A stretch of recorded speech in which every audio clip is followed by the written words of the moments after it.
നമസ്കാരം. മനസ്സ് വച്ചാൽ ഇങ്ങനെയും ചില കാര്യങ്ങൾ രാജ്യത്ത് നടക്കും എന്നതിന് തെളിവായിരുന്നു ഇന്നലെ കാന്തപുരം പി അബൂബക്കർ മുസ്ലിയാർ ഡൽഹിയിലെത്തി പ്രധാനമന്ത്രിയെ കണ്ട് ചില കാര്യങ്ങൾ സംസാരിച്ചത്. സന്ദർശന ശേഷം പുറത്തിറങ്ങിയ കാന്തപുരത്തിൻ്റെ വാക്കുകളാണ് നമ്മളെ ഏറെ ആഹ്ലാദിപ്പിച്ചത്. മോദിയുടെ ഭരണത്തിന് കീഴിൽ ന്യൂനപക്ഷങ്ങൾ സുരക്ഷിതമാണ്. പള്ളികളും മദ്രസകളും അറബി കോളേജുകൾക്കുമുള്ള പ്രവർത്തന സംവിധാനങ്ങൾക്ക് യാതൊരു ബുദ്ധിമുട്ടും രാജ്യത്ത് സംഭവിക്കുന്നില്ല. ഒരുപക്ഷെ നമ്മളിൽ പലരും കാന്തപുരത്തിൽ നിന്ന് കേൾക്കാൻ ആഗ്രഹിച്ച വാക്കുകളല്ല കാന്തപുരം പുറത്തിറങ്ങി പറഞ്ഞത്. ഒരു കാര്യം ഉറപ്പാണ്, ഇലക്ഷൻ അടുത്തിരിക്കുന്ന സമയത്ത് കാന്തപുരത്തിൻ്റെ സന്ദർശനം ഒട്ടേറെ അഭ്യൂഹങ്ങൾക്ക് വഴിതെളിക്കും. പക്ഷേ എന്നിരുന്നാൽ കൂടി തിരുവനന്തപുരം വരെ കാസർഗോഡ് നിന്ന് അദ്ദേഹം സമസ്തയുടെ 100ാം വാർഷികവുമായി ബന്ധപ്പെട്ട് ഒരു യാത്ര സംഘടിപ്പിച്ചിരുന്നു. ആ യാത്രയിൽ ലഭിച്ച നിർദ്ദേശങ്ങൾ ഉള്ളടക്കം ചെയ്താണ് ഞാൻ പ്രധാനമന്ത്രിയെ കണ്ടത് എന്നും മറ്റാശങ്കകൾ പങ്കുവയ്ക്കാനല്ല, ആശങ്കകളില്ല, ഞങ്ങൾക്ക് രാജ്യത്തിപ്പോൾ അത്തരത്തിലുള്ള ആശങ്കകൾ നിലവിലില്ല എന്ന കാന്തപുരത്തിൻ്റെ പ്രസ്താവനയാണ് കൂടുതൽ ചർച്ചകൾക്ക് വഴിതെളിക്കുന്നത്. കാരണം നമ്മളൊരു കാര്യം ശ്രദ്ധിച്ചാൽ അറിയാം, കുറച്ച് നാളുകൾക്ക് മുമ്പാണ്, ഒരു 6-7 മാസങ്ങൾക്ക് മുമ്പ്, കാരണം ഒരു വർഷം എടുത്തോളൂ, ഈ ഒരു വർഷങ്ങൾക്കുള്ളിൽ ഇവിടുത്തെ ക്രിസ്ത്യൻ മത വിഭാഗത്തിലെ തലവന്മാർ പല വേദികളിലും ആവർത്തിച്ച്, അല്ലെങ്കിൽ അവരുടെ മുഖപത്രമായ കത്തോലിക്ക സഭയുടെ ദീപികയിൽ കൂടി അവർ ആവർത്തിച്ച് പല മുഖപ്രസംഗങ്ങളും എഴുതി രാജ്യത്ത് ന്യൂനപക്ഷങ്ങൾ ആശങ്കയിലാണ്, ഒരുപാട് ബുദ്ധിമുട്ടുകൾ അവർ സഹിക്കുന്നുണ്ട്, ഒരു കൂട്ടായ്മ വേണം, കേന്ദ്രം ഭരിക്കുന്ന സർക്കാർ ഇതിൽ വേണ്ട വിധം ഇടപെടുന്നില്ല, സംവിധാനങ്ങൾ പരാജയപ്പെട്ടാൽ നിയമവഴിക്ക് നീങ്ങണം എന്നും കൂടി ദീപിക മുഖപ്രസംഗം എഴുതിയിരുന്നു. അത് ദീപികയുടെ ചില ആൾക്കാരുടെ മനസ്സിൽ മാത്രം ഉണ്ടായിരുന്ന ഒരു ചിന്തയല്ല മുഖപ്രസംഗ രൂപേണ പുറത്തു വന്നത്.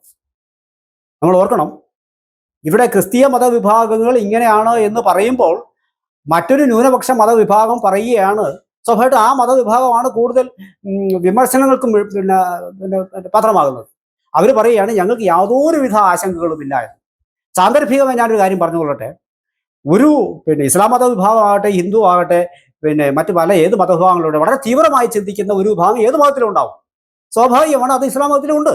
ആ ഇസ്ലാം മത വിഭാഗത്തോട് ഞങ്ങൾ ഒരു ചെറിയ ഗ്രൂപ്പിനോട്, അല്ലെങ്കിൽ അവരൊരു 1% അല്ലെങ്കിൽ 10% ആ ശതമാനത്തോട്, വളരെ ന്യൂനപക്ഷങ്ങളിൽ ന്യൂനപക്ഷമായ ആ ഒരു ശതമാനത്തോട് ഞങ്ങൾക്ക് യാതൊരു കാരണവശാലും അവരുടെ പ്രവൃത്തികളോട് യോജിപ്പില്ല എന്ന് പറയുന്ന വിഭാഗമാണ് മുസ്ലിംസിൽ വളരെ കൂടുതലുള്ളത്.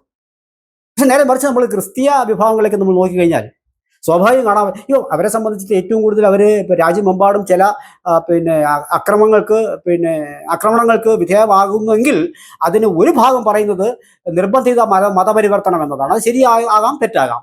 പക്ഷേ ആ മതപരിവർത്തനം എന്ന ഒരു പോയിന്റിൽ ചെറിയ വിഭാഗം മാത്രമല്ല, ഒരു വലിയ പങ്ക് മതപരിവർത്തനത്തിൻ്റെ അതിനുള്ള വഴിയൊരുക്കുകയാണ്. സ്വാഭാവികം ഇവിടെ അത് പലപ്പോഴും പല അക്രമങ്ങളിലേക്ക് കൊണ്ടുവന്ന് എത്തിക്കാറുണ്ടെന്നുള്ളത് സത്യമാണ്. ഇവിടെ നമ്മൾ ചിന്തിച്ചാൽ ഒരു കാര്യം മനസ്സിലാവും, ഈ ആരോഗ്യത്തിൻ്റെ പേരിൽ, സാമൂഹ്യ സുരക്ഷയുടെ പേരിൽ, വിദ്യാഭ്യാസത്തിൻ്റെ പേരിൽ, ചികിത്സയുടെ പേരിൽ, മനുഷ്യൻ്റെ സ്റ്റാറ്റസിൻ്റെ പേരിൽ, ഇത്തരത്തിലുള്ള കാര്യങ്ങൾക്ക് ഒരു വിഭാഗത്തിൽ എൻ്റെ ഏതെങ്കിലും ദൗർബല്യങ്ങളെ ചൂഷണം ചെയ്തുകൊണ്ട് ഒരു മനുഷ്യന് ഇഷ്ടമുള്ള മതത്തിലേക്ക് മാറാനുള്ള അവകാശം ഭരണഘടന വരുത്തുന്നുണ്ട്, അതൊക്കെ ശരിയാണ്. പക്ഷേ എങ്കിൽ കൂടി എൻ്റെ ഏതെങ്കിലും ദൗർബല്യങ്ങളെ ചൂഷണം ചെയ്തുകൊണ്ട് മറ്റൊരു മതവിഭാഗം എന്നെ അങ്ങോട്ടേക്ക് ആകർഷിച്ചാൽ ഞാൻ അതിൽപ്പെട്ടാണ് പോകുന്നത്. അവിടെ ഞാൻ അറിയാതെ തന്നെ ചൂഷണം ചെയ്യപ്പെടുകയാണ്. അത്തരം ചൂഷണം ചെയ്യലുകൾ വാസ്തവത്തിൽ മുസ്ലിം സമുദായത്തിൽ നിന്നില്ല. ഒരുപക്ഷെ ഇപ്പൊ ലവ് ജിഹാദ് എന്നൊക്കെ പറയുന്ന അത് ഉണ്ടായിരിക്കാം, ഇല്ലായിരിക്കാം, പക്ഷെ ഇതുവരെ പ്രൂവ് ചെയ്യപ്പെട്ടിട്ടില്ല. അങ്ങനെ ഉണ്ട് എങ്കിൽ തന്നെ അതിന് ശ്രമിക്കുന്ന ഒരു വിഭാഗം ഉണ്ടെങ്കിൽ തന്നെ വളരെ ചെറിയൊരു ശതമാനമായിരിക്കും അത്. ഇപ്പൊ രണ്ട് വിഭാഗങ്ങൾ തമ്മിൽ അതിനകത്ത് വ്യത്യാസമുണ്ട്, കാഴ്ചപ്പാടുകളുണ്ട്. ഇപ്പോൾ ഹിന്ദു മതം അത് തുറന്നു വിട്ടിരിക്കുന്ന ഒരു മതമായതുകൊണ്ട് എനിക്ക് എവിടെയും പോകാം, ഏത് മതത്തിലും ചേരാം, എന്നെ ആരും നിർബന്ധിക്കുന്നില്ല, നീ അമ്പലത്തിൽ പോകും അല്ലെങ്കിൽ നീ പള്ളിയിൽ പോകും, അങ്ങനെ നിർബന്ധിക്കുന്നില്ല. പക്ഷേ മറ്റത് അങ്ങനെയല്ല, എനിക്ക് ഈ മതസംവിധാനത്തിൻ്റെ ചട്ടക്കൂടുകൾക്കുള്ളിൽ നിന്നുകൊണ്ട് ഒരുപക്ഷെ പെരുമാറേണ്ടി വരുന്നു. മറ്റ് പല മതങ്ങളിലും അങ്ങനെ തന്നെയാണ്. ഇവിടെ ആ ഹിന്ദു വിഭാഗത്തിൽപ്പെട്ട ഒരാൾ മറ്റൊരു മതത്തിലേക്ക് പോയി ഒരു വിവാഹം കഴിക്കുമ്പോൾ അത് പക്ഷേ ഏതെങ്കിലും തരത്തിൽ മറ്റേതെങ്കിലും തരത്തിലുള്ള സ്വാധീനത്തിൽപ്പെട്ട് അതിനെ ആ വിഭാഗത്തിലേക്ക് കൊണ്ടുപോകണം എന്നുള്ള പരാതികളൊക്കെ രാജ്യത്ത് ഒരുപാട് വന്നിട്ടുണ്ട്. ഒരുപാടൊന്നും പറയാൻ പറ്റില്ല, ഒരു നിശ്ചയ ചില പരാതികൾക്ക് ഉറപ്പായി ഉണ്ട്, അത് ഏറിലുണ്ട്. പക്ഷെ അതിനെക്കുറിച്ച് കൂടുതൽ കോൺക്രീറ്റ് ആയിട്ടൊരു സംഭവത്തിലേക്ക് നമുക്ക് ഇതുവരെ ഇറങ്ങി വരാൻ കഴിച്ചില്ല. പക്ഷെ മതപരിവർത്തനം എന്ന് പറയുന്നത് അങ്ങനെയല്ല. അത് സംഭവിക്കുന്നതായിട്ട് ഒളിഞ്ഞും തെളിഞ്ഞും സംഭവിക്കുന്നതായിട്ട് പ്രശ്നങ്ങളുണ്ട്. ആ മതപരിവർത്തനമാണ് പലപ്പോഴും പിന്നെ എന്താണ് തെളിവ് നിർത്തി നമുക്ക് പറയാൻ കഴിയില്ല എങ്കിൽ കൂടിയും കേസുകൾ പലതും നിലവിലുണ്ട്. ആ മതപരിവർത്തനമാണ് ഒരുപക്ഷെ ചില മറ്റു വിഭാഗങ്ങളെ ആക്രമണത്തിലേക്ക് തള്ളിവിടുന്നത്. അങ്ങനെ ആക്രമിച്ചതിനെ പരിഹാരം തേടാം എന്നുള്ളതിനോട് നമുക്ക് ഒരു യോജിപ്പുമില്ല. അത് നിയമവഴിയിൽ കൂടിയാണ് നേരിടേണ്ടത്. അങ്ങനെ ഉണ്ട് എന്നുണ്ടെങ്കിൽ ആക്രമണങ്ങളോട് നമുക്ക് ഒരു കാരണവശാലും യോജിക്കാനും ആകില്ല. പക്ഷെ എന്നിരുന്നാൽ കൂടിയും ഇവിടെ ഞാൻ പറഞ്ഞു വരുന്നത്, കാന്തപുരം സ്വാഭാവികമായിട്ടും പ്രൈം മിനിസ്റ്ററെ കണ്ടത് കശുവണ്ടിക്ക് താങ്ങുവില വേണമെന്ന് പറഞ്ഞിട്ടോ അല്ലെങ്കിൽ ചക്കക്കുരുവിന് താങ്ങുവില വേണമെന്നോ ഉള്ള ആവശ്യം കൊണ്ടല്ല അദ്ദേഹം പോയത്. അല്ലെങ്കിൽ ഞങ്ങൾ സംഭീതരായി കഴിയുകയാണ്, ഞങ്ങൾക്ക് നിയമത്തിന്റെ വഴി തേടി എന്നൊന്നും പറഞ്ഞിട്ടല്ല അദ്ദേഹം പോയത്. അദ്ദേഹം ഒരു ഡിമാൻഡും അവിടെ വച്ചില്ല. അദ്ദേഹം തന്റെ യാത്രയിൽ സുരക്ഷിച്ചെടുത്ത ചില കാര്യങ്ങൾ പറയാനാണ് അവിടെ പോയത്. ഒരുപക്ഷെ അതിനകത്ത് രാഷ്ട്രീയം ഉണ്ടാകാം. ആ രാഷ്ട്രീയത്തെ ഭയപ്പെടുന്നവരും കേരളത്തിലുണ്ടായേക്കാം. ഒരുപക്ഷെ ഞാൻ നേരത്തെ തന്നെ ഒരു നിലപാടെടുത്തൊരു ആളാണ്. ഒരുപക്ഷെ ഈ BJP തന്നെ കേക്ക് രാഷ്ട്രീയം എന്ന് പറയുന്നവന്റെ വെളിച്ചത്തിൽ രാവിലെ ക്രിസ്തീയ ഭവനങ്ങളിലെത്തി കേക്ക് കൊടുക്കുന്നു ചില പ്രത്യേക ദിവസങ്ങളിൽ. അപ്പോൾ അതിൻ്റെ കാര്യമില്ല. ഇവിടെ ഒരു കാര്യം ഉറപ്പാണ്, BJPക്ക് ഇവിടെ സീറ്റുകൾ പലതും നേടാൻ കഴിയാത്തതിന് കാരണം എന്ന് പറയുന്നത് പലപ്പോഴും അത് മുസ്ലിം വിഭാഗത്തിന്റെ വോട്ട് കൊണ്ടല്ല, അല്ലെങ്കിൽ മറ്റൊരു വിഭാഗത്തിന്റെ ഇപ്പോൾ ഹിന്ദുക്കളായ ആൾക്കാർ എത്ര പേര് BJP വോട്ട് ഇടുന്നു? ഭൂരിഭാഗം ഹിന്ദുക്കളും വോട്ടിടുന്നില്ല. വോട്ടിട്ട് ജയിച്ചു പോയാനെ അവരും വോട്ടിടുന്നില്ല. പക്ഷേ കൃത്യമായി മതാടിസ്ഥാനത്തിൽ ചിന്തിക്കുന്ന ഒരു വിഭാഗത്തിന്റെ വോട്ട് കൊണ്ടാണ്, അത് മുസ്ലിം വിഭാഗത്തിന്റെ വോട്ടല്ല. ഏതായാലും മുസ്ലിം വിഭാഗത്തിന്റെ വോട്ട് തെറ്റിയും തെറിച്ച് ഒന്നോ രണ്ടോ കിട്ടിയാലായി എന്ന് മാത്രമേ ഉള്ളൂ. പക്ഷെ തരും തരും തരും തരും എന്ന് പറഞ്ഞ് കൊതിപ്പിച്ച് ഞങ്ങളുടെ വോട്ടുണ്ട്, പിന്തുണയുണ്ട് എന്നൊക്കെ പറഞ്ഞ് കൊതിപ്പിച്ച് മറ്റൊരു മതവിഭാഗമാണ് BJPക്ക് ഒരു ആശ കൊടുക്കുകയും പക്ഷെ അത് ഫലത്തിൽ ഇതുവരെ തെളിഞ്ഞിട്ടേ ഇല്ല. എവിടെയാണ് കേരളത്തിൽ, എവിടെയാണ് ആ മതവിഭാഗത്തിന്റെ വോട്ട് കൊണ്ട് തന്നെയാണ് പലപ്പോഴും പറയാം BJPയുടെ സ്ഥാനാർത്ഥികൾ പലപ്പോഴും ജയിക്കാതിരിക്കുന്നത്. ഇതൊരു അണ്ടർഗ്രൗണ്ട് വിലയാണ്. ഇതിനകത്തൊരു രാഷ്ട്രീയം ഉണ്ടാകാം. വോട്ട് കൊടുക്കുന്നതും കൊടുക്കാതിരിക്കുന്നതും ഒക്കെ അവരവരുടെ മനസ്സിന്റെ കെൽപ്പ് പോലുള്ള ചെയ്യേണ്ട കാര്യങ്ങളാണ്. അത് നമ്മൾ നോക്കിയിട്ട് കാര്യമില്ല. പക്ഷെ എങ്കിൽ കൂടിയും എത്രയോ മതമേലധ്യക്ഷന്മാർ, ക്രിസ്തീയ മതമേലധ്യക്ഷന്മാർ പ്രൈം മിനിസ്റ്ററെ കണ്ടിട്ടുണ്ട്. പ്രൈം മിനിസ്റ്റർ കാണുമ്പോൾ തന്നെ ഒരു വലിയ ഇതേപോലൊരു റിക്വസ്റ്റ് അവിടെ കൊടുക്കും. അതെല്ലാം ഡിമാൻഡുകളാണ്. ഇങ്ങനെയൊക്കെ സംഭവിച്ചാൽ നിങ്ങൾക്ക് അതിന്റെ നേട്ടം ഉണ്ടാവും. ഇത് വിശ്വസിച്ചിട്ടാണ് വാസ്തവത്തിൽ പലപ്പോഴും BJP കരുക്കൾ നീക്കിയിട്ടുള്ളത്. ആ കുരുക്കിൽ വീണിട്ടുമുണ്ട്. അപ്പൊ അതുകൊണ്ടായിരിക്കാം ഒരു പക്ഷേ തുറന്ന മനസ്സോടുകൂടി BJP ഒരു ഗണവശാലും ആ വിഭാഗങ്ങളെ സഹായിച്ചിട്ടും ഉണ്ടായിരിക്കാൻ സാധ്യതയില്ല. സംശയങ്ങൾ രണ്ട് പക്ഷത്തും ഉണ്ട് എന്നാണ് ഞാൻ പറഞ്ഞു വരുന്നത്. ഇവിടെ ഇത്തരം ഒരു സാഹചര്യത്തിൽ ന്യൂനപക്ഷത്തിൽ നിന്നുള്ള കാന്തപുരം അവിടെ ചെന്ന്, പ്രത്യേകിച്ച് അദ്ദേഹം ഇടതുപക്ഷവുമായി വേറിട്ട് കുറച്ച് നിൽക്കുന്ന സാഹചര്യത്തിൽ ഒരുപക്ഷെ നാളുകളിൽ വരാൻ പോകുന്ന ഒരു വലിയ രാഷ്ട്രീയ മാറ്റത്തിന്റെ തുടക്കക്കാരനായി കാന്തപുരം മാറിയാൽ പോലും നമ്മൾ അത്ഭുതപ്പെടേണ്ടതില്ല. കാരണം കാന്തപുരം കൊളുത്തിരിക്കുന്നത് ഒരു വലിയ ചിന്തയുടെ തിരികൾക്കാണ്. അപ്പോൾ അത് വരും നാളുകളിൽ ഏറെ ചർച്ച ചെയ്യപ്പെടും എന്നുള്ളതും ഉറപ്പാണ്. എന്തുകൊണ്ട് ഞാൻ പലപ്പോഴും ഞാൻ എഴുതിയിട്ടുണ്ട്, എന്തുകൊണ്ട് കേരളത്തിലൊരു മുസ്ലിം മുഖ്യമന്ത്രി ആയിക്കൂടാ? ഉറപ്പായി ആകാം. എന്തുകൊണ്ടായിക്കൂടാ? അത് കോൺഗ്രസിന്റെ തലയിൽ തന്നെ വേണമെന്നുണ്ടോ? ഇത് എപ്പോഴും എന്താണ് കോൺഗ്രസിന് ഇപ്പം നേരിടുന്ന ഏറ്റവും വലിയ ആരോപണം എന്ന് പറയുന്നത്, ഇവിടെ മതം മതം മതം എന്ന് പറഞ്ഞൊരു ആള് പ്രസംഗിച്ചു. അപ്പോഴും മറുവിഭാഗം പറയുന്നത്, വിശേഷിച്ചും ഹിന്ദു വിഭാഗം പറയുന്നത്, ഇവർ ഭരണത്ത് വന്നു കഴിഞ്ഞാൽ എല്ലാം ആ ഒരു വിഭാഗത്തിന് കിട്ടിപ്പോകും.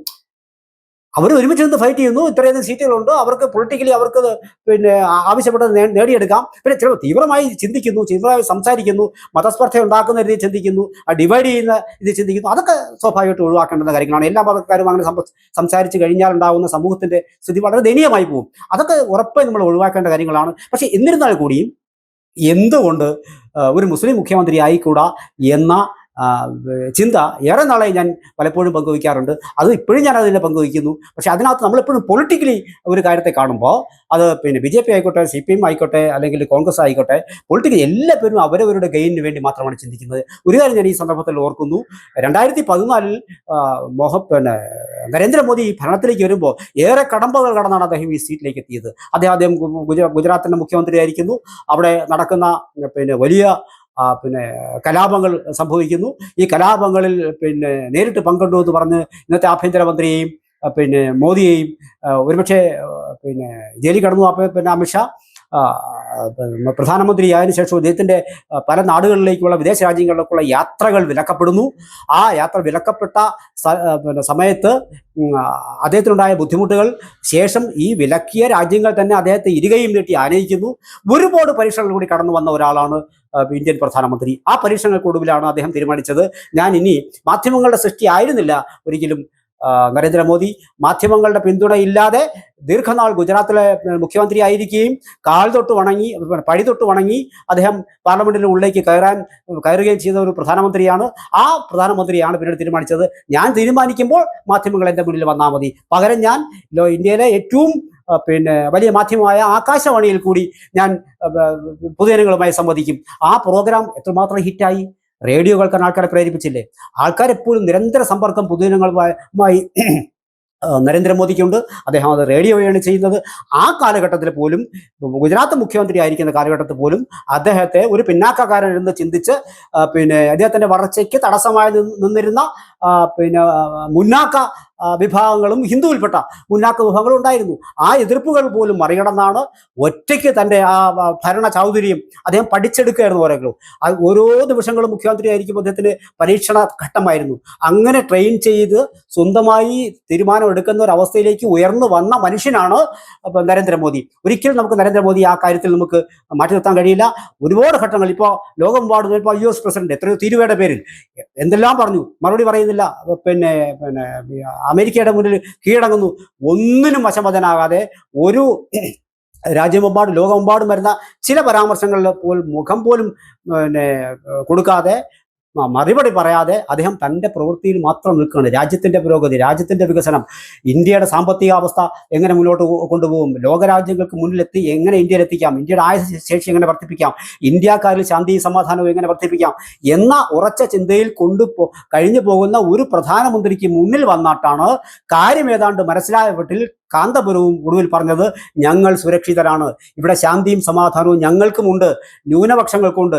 ഇത് വെറുതെ പറയുന്നതായി എന്തെങ്കിലും ഇനി 83ാമത്തെ വയസ്സിൽ കാന്തപുരത്തിന് ഇനി എന്താണ് നേടേണ്ടത്? അപ്പോൾ അദ്ദേഹത്തിന്റെ മനസ്സിൽ നാളിതുവരെ അദ്ദേഹത്തിനുണ്ടായിരുന്ന ഈ അടുപ്പം ക്രമേണ രാജ്യത്തിലെ എല്ലാ മതവിഭാഗങ്ങളും നരേന്ദ്രമോദിയുമായി അടുത്തു വരുന്നു എന്നതിൻ്റെ ലക്ഷണം വേണം നമ്മൾ കാണാൻ. നരേന്ദ്രമോദി അങ്ങനെ ആ മനുഷ്യന് അത്തരത്തിലൊരു ദിവ്യ പ്രഭാവം അദ്ദേഹത്തിനുണ്ട്. അദ്ദേഹത്തെ എതിർക്കുന്നത് പോലും കാലം ചെല്ലുമ്പോൾ അദ്ദേഹത്തെ ചേർത്ത് നിർത്തുന്ന ഒരു സ്ഥിതിവിശേഷം നമ്മൾ കാണുന്നുണ്ട്. ലോകമെമ്പാടും കാണുന്ന അതാണ്. രാജ്യത്തിനുള്ളിൽ നിന്നുമുള്ള ഛിദ്രശക്തികൾ രാജ്യത്തെ അസ്ഥിരപ്പെടുത്താൻ ശ്രമിക്കുന്നു എന്ന സംശയം ഉടലെടുക്കുന്ന ചിലർ മാത്രമാണ് നരേന്ദ്രമോദിയെ വിടാതെ പിന്തുടർന്നു അദ്ദേഹത്തിൽ ഏറ്റവും മോശമായ ചില പരാമർശങ്ങൾ നിത്യേന നടത്തിക്കൊണ്ടിരിക്കുന്നത്. പക്ഷേ അവിടെ നിന്ന് അവരെല്ലാവരും ഓർക്കേണ്ട വസ്തുത എന്ന് പറയുന്നത്, ഒരു ഡിമാൻഡുകളുമില്ലാതെ കാന്തപുരം പോലെ ഒരു നേതാവ്, ഒരുപക്ഷെ ഒരു വലിയ മുസ്ലിം സമുദായത്തിന് മൊത്തം അദ്ദേഹത്തിന്റെ അഭിപ്രായം ഒന്നും ഞാൻ പറയുന്നില്ല, പക്ഷെ എങ്കിൽ കൂടിയും ഇതൊരു സ്പാർക്കാണ്, ഇതൊരു തിരിയാണ്. ഈ തിരി കത്തുന്നത് മറ്റൊരു വലിയ കൂട്ടുകെട്ടിലേക്കായിരിക്കാം. ഇന്ത്യയുടെ മറ്റു പല ഭാഗങ്ങളിലും മുസ്ലിങ്ങൾ വളരെ ശാന്തമായി കഴിഞ്ഞു പോകുന്നുണ്ട്. ലോകത്ത് തന്നെ ഇത്രയും വലിയൊരു ജനവിഭാഗം, ഒരുപക്ഷെ പാകിസ്ഥാനിൽ കൂടുതൽ മുസ്ലിം മതവിഭാഗം സന്തോഷത്തോടെയും സമാധാനത്തോടെയും ഇത്രയും സമാധാനത്തോടെ ജീവിക്കുന്ന ഒരിടം ലോകത്തും ഒരുപക്ഷെ കണ്ടിരിക്കാനുള്ള വഴിയില്ല. അതിലൊരു നന്ദി എന്നോണമാണ് വാസ്തവത്തിൽ അദ്ദേഹം ചെന്ന് പറഞ്ഞിരിക്കാൻ ഇടവരുന്നത്. അപ്പോൾ അങ്ങനെ നമ്മൾ ചിന്തിക്കുമ്പോൾ ഇതിനകത്ത് ചില കുത്തിത്തിരിപ്പുകൾക്ക് ശ്രമം ഇതിനോടകം തന്നെ ആരംഭിച്ചു കഴിഞ്ഞു. എന്തുകൊണ്ട് കാന്തപുരം ഇത് പറഞ്ഞു? പ്രത്യേകിച്ചും ഇലക്ഷന് മുമ്പ് ഒരുപക്ഷെ അങ്ങനെ കൊണ്ടായിരിക്കാം. അവിടെ സുരക്ഷാ ഉപദേഷ്ടാവ് ഡോവലും ഉണ്ടായിരുന്നു. ഒരുപക്ഷെ അതൊക്കെ പല മാനങ്ങളിലേക്ക് കൊണ്ടുപോകുന്നുണ്ടാകാം. ചുരുക്കത്തിൽ വരും നാളുകളിൽ ഇത് ഉണ്ടാക്കാൻ പോകുന്നൊരു ധ്രുവീകരണം ഒരുപക്ഷെ വലുതായിരിക്കും. ഒരു വലിയ രാഷ്ട്രീയ കൂട്ടുകെട്ട് എന്തിനു മാറി നിന്നുകൊണ്ട് രണ്ടുപേരും ഉദ്ദേശിക്കുന്നത് ശാന്തിയും സമാധാനത്തോടുകൂടിയും മതമൈത്രി നിലകൊള്ളുന്ന ഒരു രാജ്യമായി ഭാരതത്തെ ഉയർത്താൻ ഹിന്ദു വിഭാഗത്തിനും ബാധ്യതയുണ്ട്, ഉത്തരവാദിത്തമുണ്ട്. കാന്തപുരവും മുസ്ലിം വിഭാഗം പറയുന്നതാണ്, ഞങ്ങൾ ദേശീയതയ്ക്കൊപ്പമാണെന്ന് പറയുന്നു. ഇരു കൂട്ടർക്കും ഒരുമിച്ച് നിൽക്കാനുള്ള അവരവർ പറയുന്നതിൽ ആത്മാർത്ഥതയുണ്ടെങ്കിൽ, സത്യസന്ധത ഉണ്ടെങ്കിൽ ഒരുമിച്ച് നിൽക്കാനുള്ള സമയമാണത്. കൂട്ടത്തിൽ BJP ആദ്യം ചെയ്യേണ്ടത് ഏതെങ്കിലും തരത്തിലുള്ള ഇപ്പോൾ SIR-ുമായിട്ടുള്ള ചില ആശങ്കകൾ പങ്കുവച്ചു എന്ന് അദ്ദേഹം പറയുന്നു. അതുറപ്പാണ്, അങ്ങനെ പങ്കുവയ്ക്കും സ്വാഭാവികമായും. ഒരു മുസ്ലിം മത നേതാവ് അവിടെ ചെല്ലുമ്പോൾ പങ്കുവയ്ക്കും. BJP ചെയ്യേണ്ട കാര്യം എന്ന് പറയുന്നത് ന്യൂനപക്ഷങ്ങൾക്കിടയിൽ ഏതെങ്കിലും തരത്തിലുള്ള ഇപ്പം ബിഷപ്പുമാരാവട്ടെ മുസ്ലിം മതവിഭാഗ നേതാക്കളാവട്ടെ ഏതെങ്കിലും തരത്തിലുള്ള ആശങ്കകൾ ന്യൂനപക്ഷങ്ങൾക്കുണ്ടോ എങ്കിൽ ഈ ക്രിസ്തീയ മുസ്ലിം മതവിഭാഗം അത് എത്രയും വേഗം മാറ്റി എടുക്കാനുള്ള ഉത്തരവാദിത്വവും അവർക്കുണ്ട്. ആ വഴിക്ക് ചിന്തിച്ചാൽ നമ്മുടെ രാജ്യം സാമ്പത്തികമായി മൂന്നാം ശക്തിയല്ല ഒന്നാം ശക്തിയാകാനുള്ള സാധ്യത പോലും വരും നാളുകളിൽ നമുക്ക് തള്ളിക്കളയാൻ കഴിയില്ല. അങ്ങനൊരു സ്വപ്നമാവട്ടെ പൂർണ്ണ മതമൈത്രിയോടുകൂടി ഭാരതം ലോകരാജ്യങ്ങളിൽ ഒന്നാം സ്ഥാനത്തേക്ക് എത്തിപ്പെടാൻ ഇവിടുത്തെ മതവിഭാഗങ്ങൾ എല്ലാ മതവിഭാഗങ്ങളും ഒരുമിച്ച് നിന്ന് അതിനേക്ക് വേണ്ടി ഒരു യത്നം അതിനുവേണ്ടിയുള്ള നാളുകളാവട്ടെ നാളെ. അങ്ങനെയെങ്കിൽ വരാനിരിക്കുന്നത് ഭാരതത്തിൻ്റെ നാളുകളാണ്. അതിൻ്റെ തുടക്കം അതിൻ്റെ പ്ലോട്ട് ഭംഗിയായി നിർവചിച്ചത് ഇന്നത്തെ പ്രധാനമന്ത്രി നരേന്ദ്രമോദിയാണെന്ന് BJPക്ക് പിൽക്കാലത്ത് അവകാശപ്പെടാൻ പറ്റും. അങ്ങനെ സംഭവിക്കട്ടെ.